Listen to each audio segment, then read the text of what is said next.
Hello everyone, আসসালামু আলাইকুম। সবাই কেমন আছেন? আল্লাহর অশেষ রহমতে অনেক ভালো আছি। যে সকাল সকাল ঘর ঝাড়ু দিয়ে বাসি পানি ফেলে চা বানিয়ে হাজব্যান্ড ওয়াইফ নাস্তা করতে বসে গেলাম। আমার লক্ষ্মী মেয়েটা ঘুমোচ্ছে এখনও। তো প্রতিদিন কিন্তু আমি আগে বিছানা করি, তারপর হাঁড়ি পাতিল ধুই, কিন্তু না, আজকে বিষয়টা পুরো অন্যরকম। আগে থালা বাটি হাঁড়ি পাতিল ধোয়া হচ্ছে, তারপর বিছানা করা হবে। যেহেতু মেয়ে ঘুমোচ্ছে, ও কিন্তু এত বেলা অবধি ঘুমোয় না। আজকে আল্লাহর অশেষ রহমত, 7টা বেজে গেছে, এখনও ঘুমোচ্ছে। ও কিন্তু ঠিক 5টায় উঠে যায়। তো এই যে আমি হাঁড়ি পাতিল ধোয়া অলরেডি আমার শেষ হয়ে আসছে। এদিকে আমি হাঁড়ি পাতিলগুলো ভালো করে ধুয়ে নিচ্ছি। কালিওয়ালা পাতিলও থাকে, কিন্তু এমনিতে আমি গ্যাসে পাতিলগুলো পাল্টে তারপর গ্যাসে গরম করি, লাকড়ির যে চুলার পাতিলগুলো থাকে, কিন্তু কালকে পাল্টাই নেই একটু দেরি হওয়াতে। এদিকে হাঁড়ি পাতিল ধোয়া শেষ, গ্যাসের চুলার টেবিল, বেসিংয়ের টেবিল সম্পূর্ণ ইত্যাদি মোছা শেষ। খাওয়ার টেবিলটাও মুছে নিলাম। এর মধ্যে আমার মেয়ে উঠে গেছে। ওঠার পরে যাই হোক বিছানা করতে চলে আসলাম, ওকে মুখ ধুয়ে। তারপর ও কিন্তু সাথে সাথে ওঠার সাথে সাথে নাস্তা করে না, একটু পরেই করে। এই যে কাঁথাগুলো দেখতে পাচ্ছেন, কালকে পরশুদিন আমার মেয়ে প্রস্রাব করে দিয়েছে, কালকে কাঁথাগুলো ধুয়ে, বাইরে যে পরিমাণ বৃষ্টি, তো যার কারণে ঘরে মেলে রেখেছি। আজকে যাই হোক একটু রোদ উঠছে, ইনশাল্লাহ হয়তো যদি রোদ দেয় কাঁথাগুলো শুকিয়ে যাবে।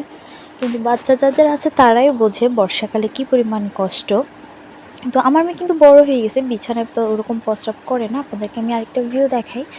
এই যে দেখেন, আমার জানালার পাশে এত পরিমাণ বাতাস থাকে, আর এদিকে হচ্ছে শুধু জলা আর জলা, যেটা হয় জমি।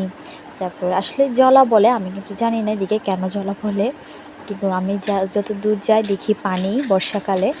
এই যে সামনের রুম করার শেষে চলে আসলাম পিছনের রুমে।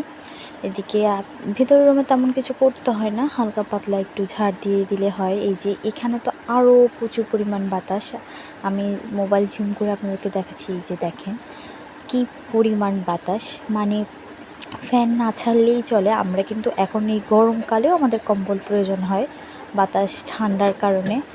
এই যে আমি আপনাদেরকে পিছন দিয়ে দেখাচ্ছি, তাহলেই বুঝতে পারবেন। পেছনের ঘরের পেছনের সাইডগুলো পানি দেখছেন কোথায় আসছে, মানে আর কিছুদিন বৃষ্টি হলে টানা পানি নিশ্চিত উঠোন অবধি চলে আসবে। এটা হচ্ছে আমার ঘরের 2 সাইড। তো এত সুন্দর, আমি আপনাদেরকে জুম করে দেখাচ্ছি, শুধু মনে হচ্ছে যে সাগরে বসবাস করতেছি। আর কিছুটা মানে বর্ষা যখন ফুল হয় প্রচুর পরিমাণ পানি হয়, কিন্তু অনেক পানি ওঠে।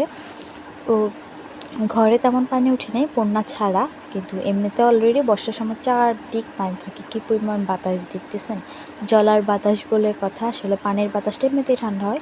তার মধ্যে কৌল আসছে যে আম্মু আসতেছে, তো তাই তাড়াহুড়ো করে চলে আসলাম রান্নার জোগাড় করতে।